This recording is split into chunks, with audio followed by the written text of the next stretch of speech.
Well, greetings everyone, and welcome to a very special online event today called Essential Energy Practices for Empaths. Discover how to sever entanglements for greater clarity, freedom, and self-expression.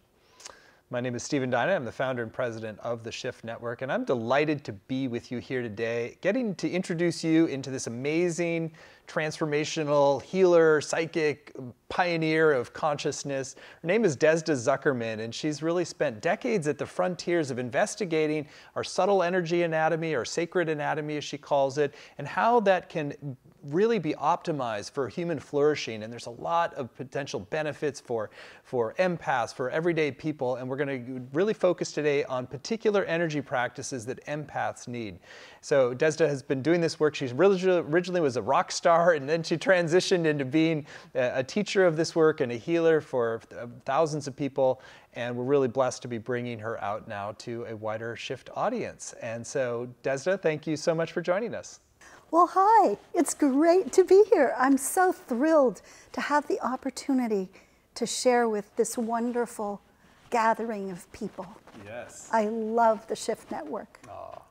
Well, Desda, you have so many vast amount of you can share, but I would love for at least start with a little bit of backstory of like, what is it that brought you to dedicate the last decades of your life to really bring? You started off as a rock star. Yeah. Oh yeah, rock star. and then you moved into being an energy healing training person who's really got this incredibly sophisticated mapping of the whole. All kinds of things I've never even seen before in terms of the different levels of the energy body and electromagnetic field and bones of light, and remarkable.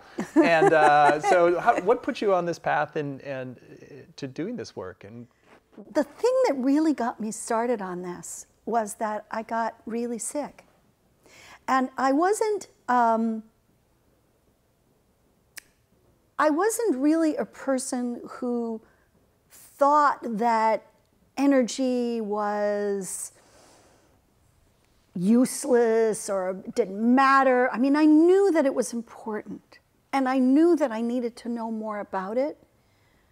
And when I got sick, the first thing I did was I went to the acupuncturist, and I'm talking about getting sick in my 30s. So it was a long, long time ago. And I took a trip to Tahoe and came home with a thing called chronic fatigue. But they didn't know that's what it was called for years and years. They didn't name it for years. And so for years I was sick. And I went to acupuncturists and body workers, and I went to great healers, and I did everything I could think of. But it wasn't until I began to apply what I saw around me as a person with second sight that I really got well. I was sick for 7 years. And I was in bed most of my 30s. Wow. So I would get up and I'd do a rock and roll gig on the weekend. I would literally lay down in the car on the way there and lay down in the car on the way home. And I had a 6-year-old. I couldn't pick up and cuddle. It was a rough period. But the thing that got me out of that, Stephen, was actually learning how my sacred anatomy worked. And the way that I did that was by looking at it inside and looking at it in the hours that I spent in bed on the outside. So I mapped it, started really mapping it when I was as young as 14. I had drawn my first pictures. But in my early 30s is when I began to really put it together. You know, I was a psychic reader for a lot of years. I used to, in the 60s, I looked for bodies in Vietnam. And I got so well known in the San Diego area that I literally moved to get away from the people that were thronging around my door trying to find their missing in action guys. Wow. And so for years I did that kind of deep work. You know, when Jonestown hit, I was the one that people came to find out if their loved ones had died. So it was really heavy work. And I didn't really want to do that anymore. So right before I got really sick, and this is interesting, I prayed and prayed and said, please make me a healer. Please make me a healer and not a reader. Please help me change. And the divine works in amazing ways. So I shifted energetically, and then I got sick. So I always sort of thought maybe it was part of the change. So what I learned over the next 7 years of illness was what I now teach and share. How to help people expand and become more of who they are by using their sacred anatomy, by learning procedures that I've developed through the hard way. So everything that I teach, everything that I know, is what I have learned and worked with over time. And everything that is in my repertoire truly is stuff that I've proven that it works on myself. So I no longer have any form of any kind of fatigue or anything like that. I'm completely healed, you know, and that was because I used the sacred anatomy and the work that I've developed called conscious intelligence. Beautiful. Well, it reminds me of so many in traditional societies. The shaman often has to go through the healing crisis in order to open their gifts. And it's relevant to today's program, too, because so many empaths really feel like instead of it being a gift or a blessing, it's a burden because they don't quite know how to work with the energies that they're perceiving or taking into their system. So I'd love for you to share from your perspective of the sacred anatomy, what often happens with empaths in terms of energetic issues that then can feed into real healing crises. They walk through a room and they get the cold of the third guy over on the left who they've never even met before.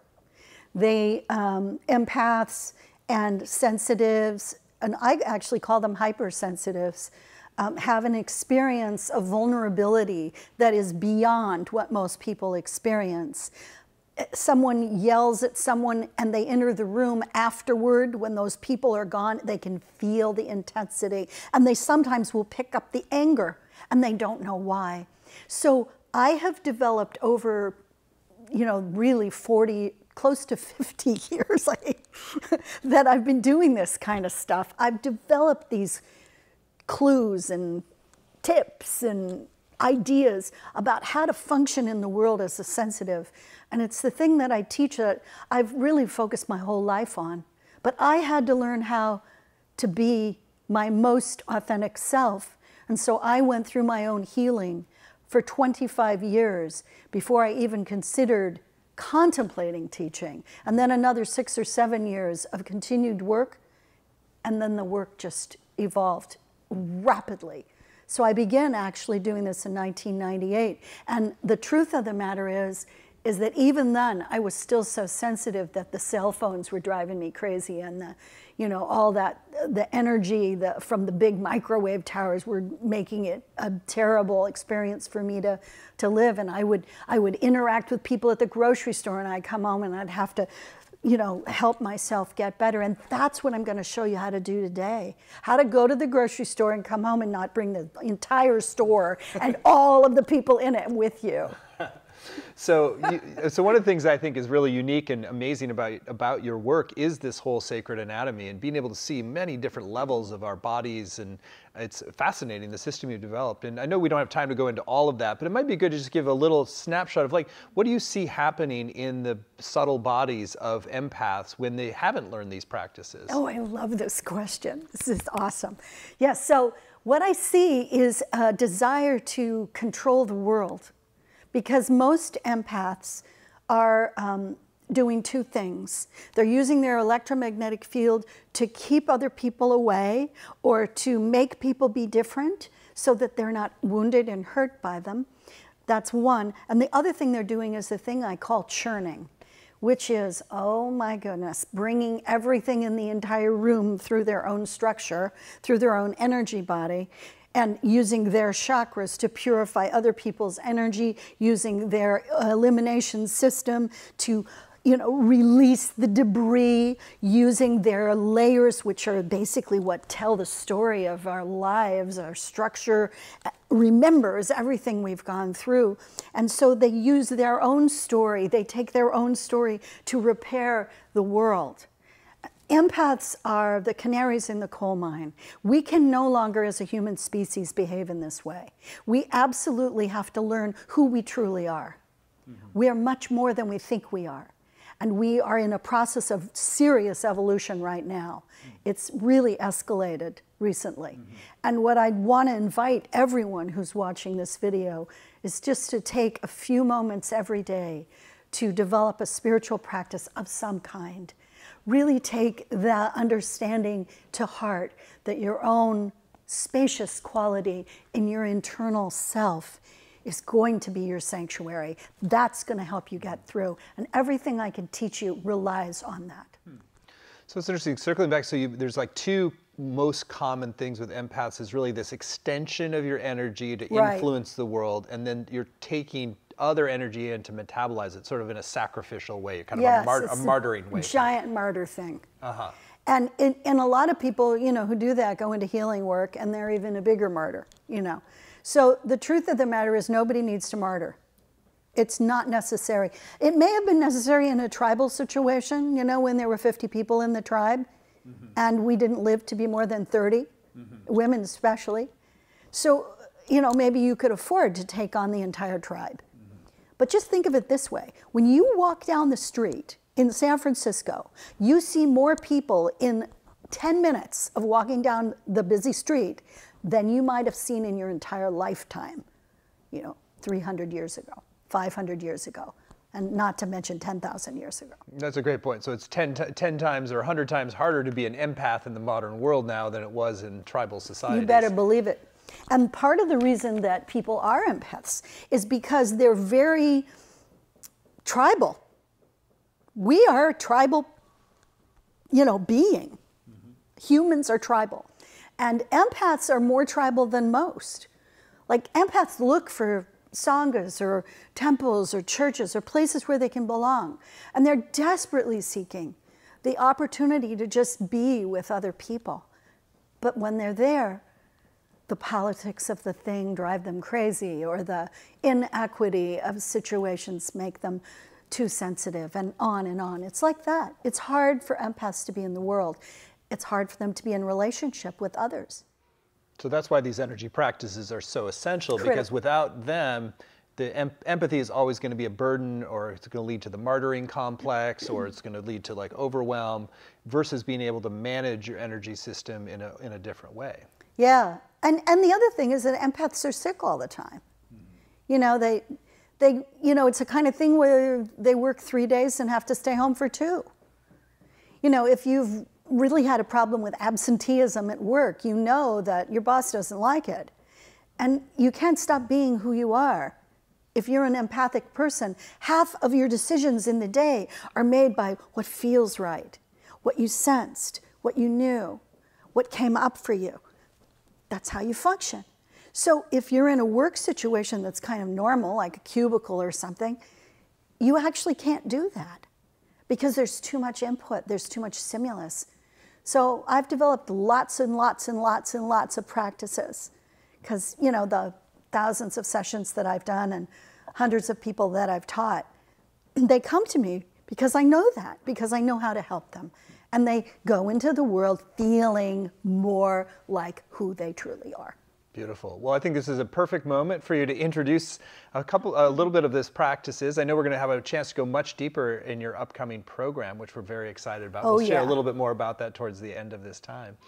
But so let's take some time and really invite all of you who are out there to fully participate in this. That this is not just for observation. This is for you to engage and turn into practices that can really help you in the long term. So, Desda, why don't you lead us into the first practice? So severing entanglements is a practice that I think is critical for empaths to begin to learn where they end and where they begin. The other thing that they're going to learn from this is they're going to learn that they have support and help outside of their own body. Because one of the things we do in this practice is call upon Archangel Michael. So Archangel Michael, the great archangel, the one who carries the sword and who leads the angel army, is the archangel who is probably best suited to support and help the empath. So we're going to call on the big guns. We're going to call on Archangel Michael in this practice. But what is severing entanglements, and what the heck are we doing? What are entanglements? Yeah, what are entanglements? So What entanglements are little tiny thin threads. They're sort of silver, and they spin out from the edge of the electromagnetic field. Now, the electromagnetic field is not the same as the sacred anatomy. It's one of the systems. There are 7 systems in the sacred anatomy, and the electromagnetic field is out 2 to 3, 4 feet from your physical body. So what we do when we walk through life, we spin tiny little threads out, and we drop little metaphorical anchors into every single thing, person, place, or thing that we encounter. So for example, the camera that's filming me, I have an entanglement with it. All the people in the room, we have entanglements. You have one with me, I have one with you. And even further, I have one with your shirt. You have one with my top. Sounds messy. It's really messy. So we make all these little entanglements, and they, naturally will disperse in a couple of hours. They do, they just fade. People basically look kind of like they're in a Gordian knot of silver tied up energetic. And part of it is going to release easily. It's not going to have any significance to you. But let me tell you when it does have significance. Say you go to the grocery store. Well, you create an entanglement with the steering wheel of your car, with the radio, with the car seat, with the car itself, and you arrive in the parking lot. You've got an entanglement with the road. You've got an entanglement with the place that you're going to park your car and that guy who tried to take your space. You've got an entanglement with the 3 people that you run into walking into the grocery store. You're in the grocery store, you buy all the food. As you walk through the entire building, you create entanglements with absolutely everything. Why is this happening? To anchor you in time and space. Why is this happening? To give you a context for your material physical reality, because the electromagnetic field is part of your physicality. So when we're working with the physical energy of who and what we are, we make connections. And that's what we're literally doing, is making connections. So, it's interesting to focus on the positive, that it's like Yeah. situating us in space and time. Totally. And so it's not a bad thing. No, it's just not awful. It's just fine. It's the exact normal function. But here's where it gets sticky. Okay, so I'm at the grocery store. I get in line and I tell the bag boy, who I have an entanglement with already, I say, please don't put my peaches underneath the metal cans. So he does exactly that. He puts my peaches at the bottom, and then he puts a big can of tomato sauce right on top of it. And I say, I told you not to do that. Now these peaches are ruined. And he said, well, I don't know. And I leave, because I have to go. I'm late. So the next time I go to the store, I have all these entanglements, and I get to the store, there's that same bag boy, and I think, well, I'm not going to get in that line. So I go to a different line, and just as my turn comes up, here comes the bag boy again. So I say to him one more time, remember not to put the tomatoes underneath the rice. Well, he does it again. So by now, I'm really entangled with this guy. And the thing is that I'm thinking about it when I'm going home. And I told that kid not to, and I'm testing my entanglement. So my entanglement is like getting activated. And it's actually getting stronger. It's getting stronger. And you know what it's becoming? It's becoming an attachment. So I'm now attached to never seeing that bag boy again and never getting in his line.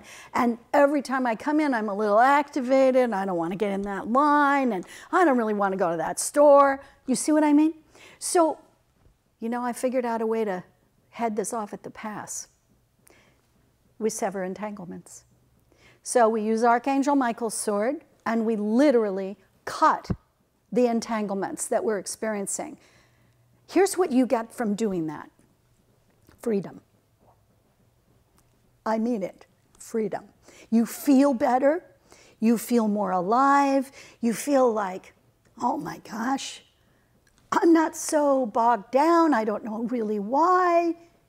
So it's one of those things that it's like a subtle problem that we work with in life. It's this subtle irritant, And if you can take more of those, you can take the subtle irritants in life and you can just sever them.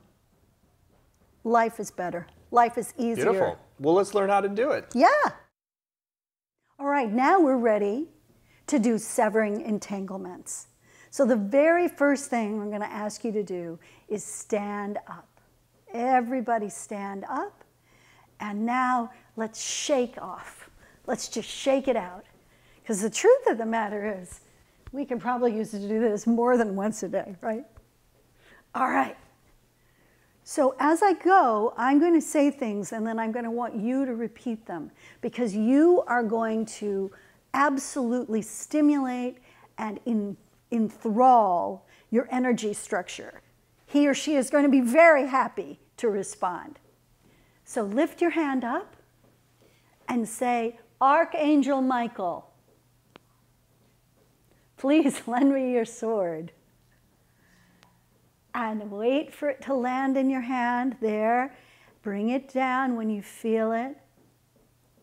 Take a deep breath and say, I sever entanglements at the front. I sever entanglements to my left. I sever entanglements behind me. I sever entanglements below me. I sever entanglements above me. And now take that sword and run in a figure 8 all around your energy structure, cutting any remaining entanglements wherever they might be. And you know, you can turn around and sever behind you, anywhere and everywhere that you feel those energy threads. Thank you, Archangel Michael, for lending me your sword. Now we're going to go to the next step. So everyone take a deep breath. One of the things we have to do is we have to send the energies back to where they came from. So we're going to begin by saying, I push the energies away from me at the front. I push them away at the left. I push them away at the right. I push them away behind me. I push them away below me. And finally, I push them away above me. And now simply stand and feel how different it is. Establish a distinction, what it was like before and what it's like now. You feel more spacious, more free. All right, the next step, the third step in the exercise, is to bring back your own energies. Are you ready? Take a deep breath. I bring my energies back at the front. I bring my energies back to the left. I bring my energies back to the right. I bring my energies back behind me. I bring my energies back below me. I bring my energies back above me. Now take a deep breath. Relax and say, I release and sever entanglements. I let go anything that I was entangled with. I let go of my entanglements. Take a nice deep breath again. And be present in your body. Feel your body. Let your energy drop. Feel how spacious you are. That's severing entanglements. Well, thank you for that. And I know that's just the tip of the iceberg of the kind of work that you do. I mean, the session that we did was like, oh, these different levels and bodies involved. But this is really a foundational practice, as I understand it. And so just to kind of clarify, so it seems like part of what happens, empaths are doing this all the time, willy-nilly, and then most people do it more with just people you have a strong emotional connection with. Well, the thing about empaths is that they're not just doing, we all do it all the time. Everybody does it all the time. But empaths, well, they actually interact with it. They're stickier. They're stickier, yeah. Empaths are stickier, they're more engaged, and they feel it. So one of the things that happens for empathic people when they do severing entanglements is that their relationships get easier, you know, because they're not carrying quite so much charge. Because these energetic entanglements are a kind of a charge. They're not the worst kind of charge, but they are electromagnetic. So there is a quality of buzziness and shakiness. And so when you sever the entanglements and then you go to be with your family, it's easier. It's easier. The little irritations. Yeah, it makes sense. And it also connecting back what you said about being sick all the time. So Right. if you're carrying forward all these entanglements, then at a certain point you're just like, ugh, your body just collapses, it sounds like. Yeah, and there's nothing quite as dramatic as going to the hospital because you entangle with everything. And there you are in fear. So people are in fear, they're angry. A lot of people are really angry when they're sick. So they're angry, they're fearful, they're irritated, they're frustrated. And those emotions just entangle even more. So the truth of the matter is, I have a lot of procedures that I've developed and tools and techniques to help people like this. And the reason that I'm so happy to be here at Shift is that I have an opportunity to take a very unusual bit of information and make it available to people who truly, truly need this. You know, it's critical for life to know not just how to sever entanglements, but how to be in relationship in the world in a healthy and positive way, keeping your bones of light healthy and your blended energy system pumping. That's the chakra system. You know, really being able to write a new story for yourself that includes spaciousness. Now there's a word. Spaciousness. Spaciousness. So it's That's like what the empath needs. to create the space so that the gifts become gifts rather than burdens. Amen. Well, let's talk a little bit about so there's a process. So this a cleansing with the severing of the entanglements. Do you recommend that as a daily practice for empaths, or what are some other things that people can do to not get quite so glommed onto the rest of the world? Well, probably the best thing that anybody can do is to develop a spiritual practice. Now, I am not interested in promoting a religion of any kind. I don't particularly follow a religion. I follow the heart. I follow kindness. I follow mindfulness.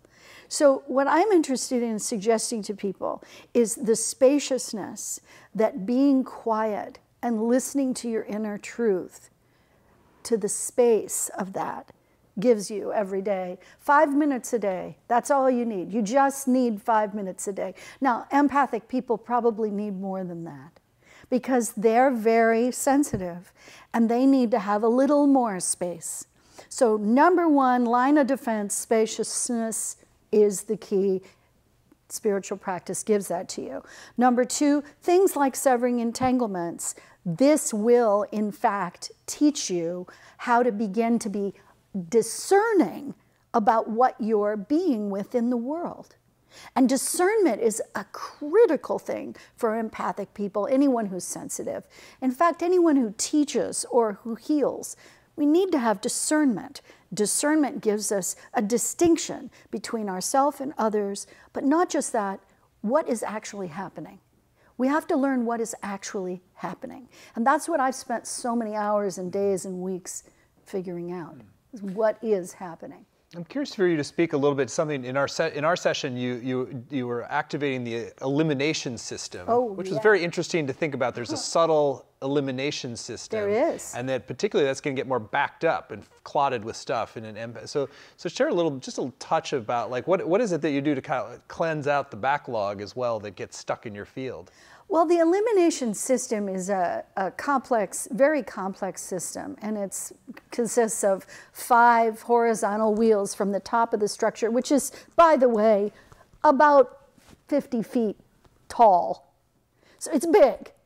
And these wheels are about 40 feet across, about 50 feet from top to bottom of the subtle anatomy, and there's 5 of them that are placed along the whole core at the center. So these wheels do a thing where they like pump and spin, and they are constantly releasing energy. We have to constantly be releasing. So one of the things you can do that's very, very simple, it doesn't really require much, is to just become conscious of the fact that you're able to let go. Most people live a whole life not realizing that they can actually let go. So if you have an event in your life that's unpleasant or something, you know, say an interaction that you didn't like, you can literally take a deep breath like this and consciously say in your mind, I am releasing, and then say out loud, I let go of any entanglement. And that you can do, you know, in the bathroom at work, or you can do it in your car. And it's something very concrete. And believe it or not, it's the simple stuff that really makes a difference, because you can do it all the time. I let go. So you walk out of a meeting, no matter how good it was, I let go. I release this entanglement. I let go. And there it goes. It's let go. So I know that sounds almost sophomoric, like, my God, come on, that's got to be more complicated than that. But here's the thing. The sacred anatomy is extraordinarily intelligent, and it is conscious. So the conscious intelligence of the sacred anatomy literally can be pressed into service. You can get this guy to work for you. And if you say consciously, out loud, I release, what happens is you let go. So just say it right now, just say it. I release. See, and in doing that, your wheels are spinning more. Now, I can see that, but can you feel a release occurring? Well, I feel pretty cleaned up already from yesterday. So, but I think it's fascinating. I love the simplicity, but just that one pivot, because if part of the programming in the empath is that you're supposed to take on stuff to transform it, you're gonna transform it, you're gonna heal the family, whatever. And it's like, so you're taking stuff in, and it's like, no, it's like, and I love that what you said in our session, it's like, you don't even need to know what it's all about. You don't need to process it, because that may actually cause it to stick longer. No kidding. And there's all this sort of psychotherapeutic quasi-processing that people do in energy work. And it's not necessary. Occasionally you need to go in, but it's really, really not necessary for these self-care practices. And what it's really about is transformation without re-traumatization. You know, it's about, I can change, I can shift. And the way you do it, you talk to yourself. I know that sounds like, really? Probably do it at home first. We do it anyway, right? If you do it in public, you might get in trouble. Yeah, well, you literally say, I release. Now, why do those words make a difference? Because your sacred anatomy responds to your voice. The frequency. The sacred anatomy is held together by a thing called the harmonizing network, and it's all frequency. It's 9 primary frequencies, and those frequencies combine to create a symphony that the human structure is. So when we say, I release, the sound of my voice is stimulating the release. You're sort of like you're like the conductor of the orchestra then. Amen. It's like you got this symphony, and you got to speak it in order so the whole body knows what to do. You're Pavarotti, you know? Well, listen, you mentioned trauma a little bit. I know that people, like, let's talk about how does this all relate to working with or clearing things like trauma or chronic anxiety. Oh, yeah. Well, anxiety is a product of your electromagnetic field. I mean, it only stands to reason. Your sacred soul anatomy is not anxious. It's your personality, right? And the personality is reflected in your electromagnetic field. When the electromagnetic field becomes toxic and overwrought, anxiety is a result. It's also possible to have damage to the electromagnetic field. Pathology, it can need clearing. The pathologies that happen to the electromagnetic field have to do often with the slings and arrows of life. So the electromagnetic field has a lot of things that it holds on to, and that's why I started our work here with severing entanglements, because that's immediately addressing the electromagnetic field. So just try doing this every day. Just once a day in the evening, you know, before you go to bed, just sever entanglements. You might find it stimulating because it just makes you feel so free. So you may want to do it in the morning, but it's up to you. And believe it or not, there's no limit to how many times a day you can do that. If you are a sensitive soul, I urge you to sever entanglements whenever you feel like it. No, it's funny. We get in the habit of brushing our teeth twice a day. It's like this is sort of like the subtle energy equivalent. Clean out the crap that you've accumulated, and then you're healthier as a result. You're healthier. You're freer. You're more spacious. So a lot of times, empaths and sensitives have a difficult time meditating. They can't get quiet enough. You know, there's just too much stimulus. There's too much going on. Severing entanglements can help with that. Fantastic. So it's a beginning step. Great. Well, let's. Any other stuff that we particularly, just a little bit of more understanding around energy practices for empaths. I know there's so many levels that you go into and a lot of fine tuning, but other kind of key ingredients that we want to just give a taste of today. Well, I think, you know, the most important thing is consciousness. So being aware that subtle energy, which is 96% of the universe, is subtle energy. It's everywhere. I'm not the one making that up. That's quantum physics. So the more awake we are to, and more conscious we are of how we are and who we are and what we are, the more free we are of trauma. So in my work, I spend most of my time letting people know that they can be here, that it's not going to necessarily be 100% easy to be here, but that you can do it. Because if you learn you have a sacred anatomy and you're consciously interacting with it, as severing entanglements will do, and even saying the one simple little I release that I showed you, you're starting to have a relationship with a part of yourself that's enormous. Huge. You know, we really can't get away with anything. Anybody who walks into a room impacts the room. Anybody who leaves the room impacts the room. Everywhere we go in life, we make an impact, we make a difference, or we subtract. Unfortunately, most empaths are interested in taking on and cleansing and making it possible for them to be in the room by doing ancient tribal things. Mm-hmm. So one of the things you can do every morning is you can say to yourself, and this is for empaths, you can say to yourself, I live in 2019. Things are different now. I am sensitive to all the things that happen in this world, and I am capable of being here. One of the things that empaths feel, and I know this because this was me, they're not capable. They can't do it. This is too much.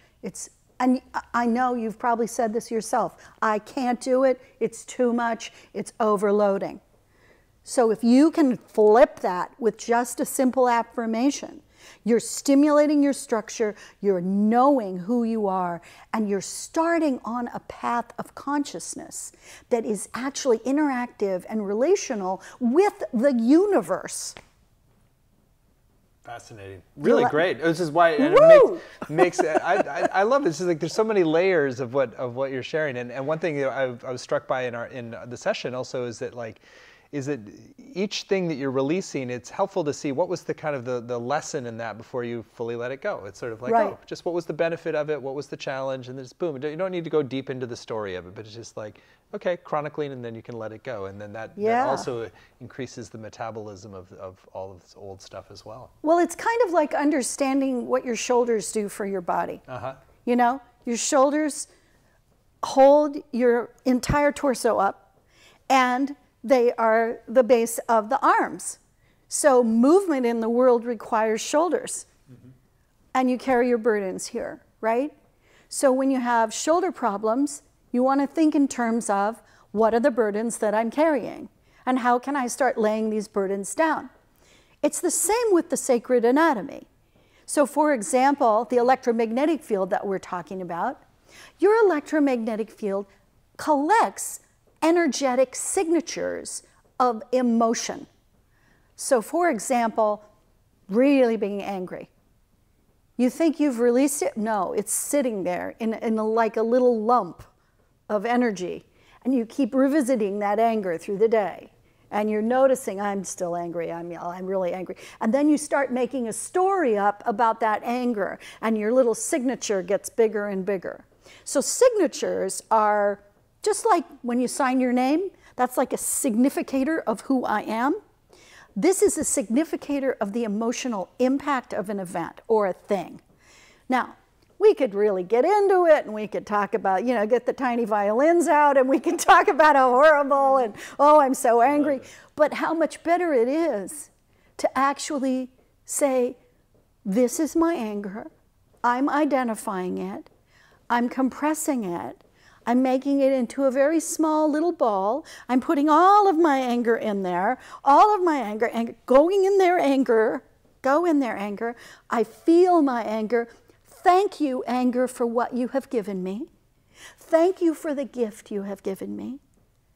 You have done a wonderful job being my anger, and now I am ready to let you go. Thank you.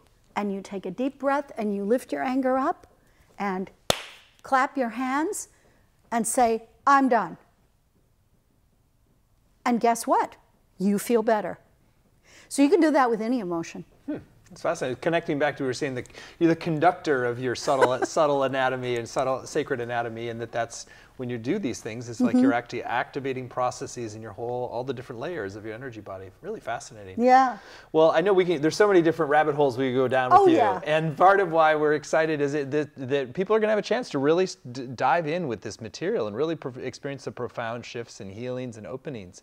So we are going to have a program coming up with Des. It's called Reclaim Your Empathic Power, Subtle Energy Body Practices to Release Energetic Ties and Resolve Life Patterns.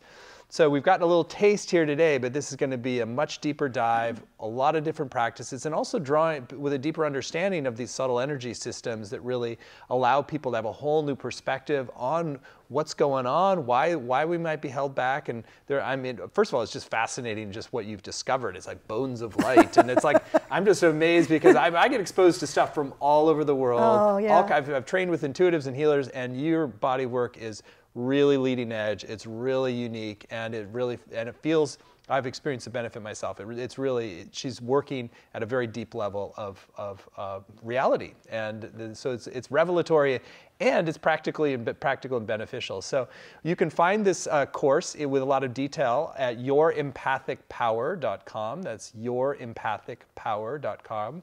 EMPATHIC, yourempathicpower.com.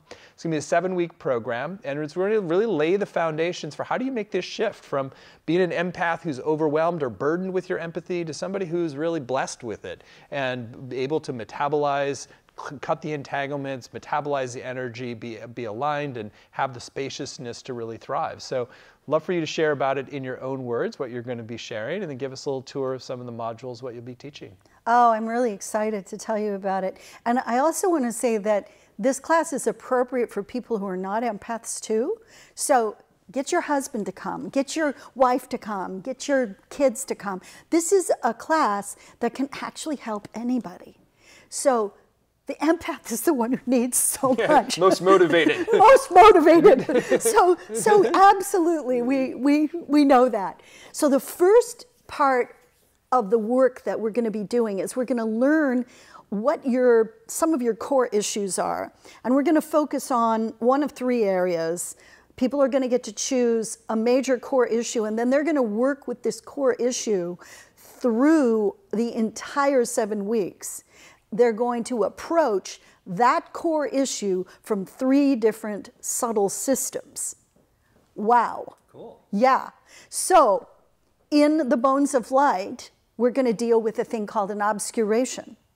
So at the edge of the subtle anatomy, in the part of the sort of exoskeleton that we have, we often develop an obscuration that keeps us from seeing life and that keeps all our good from coming to us. So we're going to work in the first healing portion. We're going to work with that. Our first class is actually going to be defining what the heck a really true issue is. So I'm looking at 3 areas. So there's like energetic blind spots kind of. Well, yeah, oh, totally. So the first thing people will look at is, do I have a relationship issue that I want to focus on? Do I have a physical body healing issue that I want to focus on? Or do I have a career or a purpose issue that I want to focus on? So people will choose one from one of those baskets, and then we will approach it from the bones of light. Now, the bones of light support your internal reality. How you're internally supported, how you're able to confront the world, and they become obscured. So we're going to work with that. We're going to work with the hiding out, the cloaking, I'm going to get down under this hole and I'm going to live that way. We're going to work with that and how that affects your major issue. Then the next bit we're going to do is we're going to look at the layers. Now, the layers are basically the organs of the sacred anatomy, and they hold the story, and they spin the story, and they create the story. So we're going to look at recreating your story by looking at a life pattern that you have locked in since early days of your life, before 7 years old, and how that life pattern is impacting this larger issue that you're addressing through these 3 deep healings. And then the last one we're going to work with is the blended energy system. So that's the chakra system. And in my work, there are 13 chakras, not just 7. It's very cool. I mean, there's like one, they go down below into the earth, and there's some really cool work around that. Oh, they're amazing. They're truly amazing. There's a lot to say about that. But we're going to pick the chakra that's affecting you most and where your blockage lies, and where in the incoming energy into the chakra, where you're stopping your good from coming to you. And also how you've been strongly inspired, because this work, this piece that I'm going to share with you, a soul path congestion, actually forms the persona. So it helps the persona develop, but at a certain point, you're actually done with the piece that it represents, but it might not let go. It might not let go. So allowing it to let go, again, takes us to that word that I like so much, freedom. So the arc of what we're going to do together is going to be completely unique to you.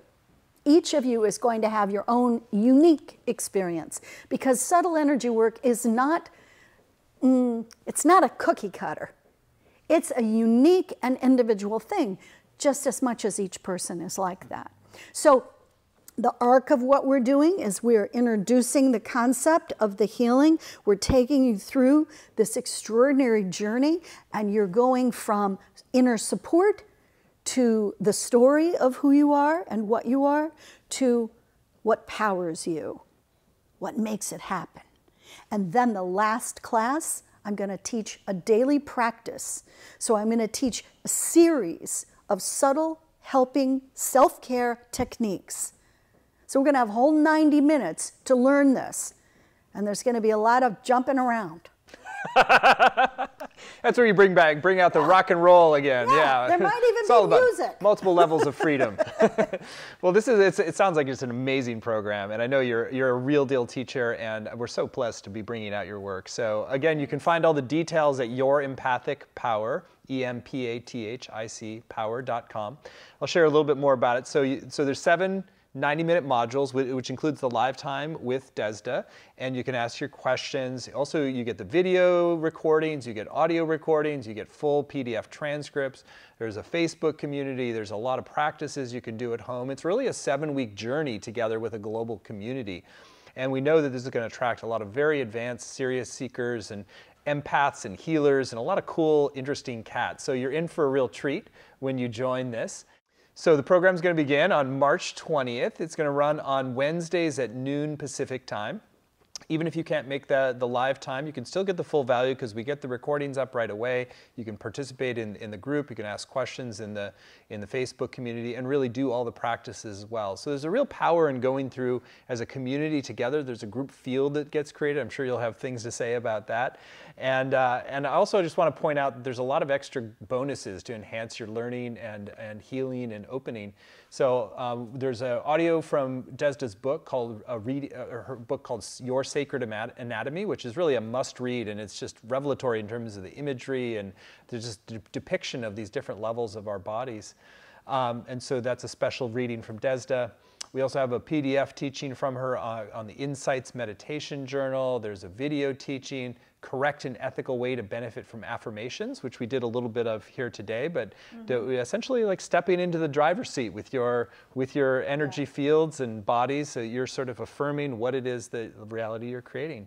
Right. I also have a special video teaching called The Importance of a Spiritual Practice, going a bit deeper into the how-to of building a spiritual practice that's authentic to you.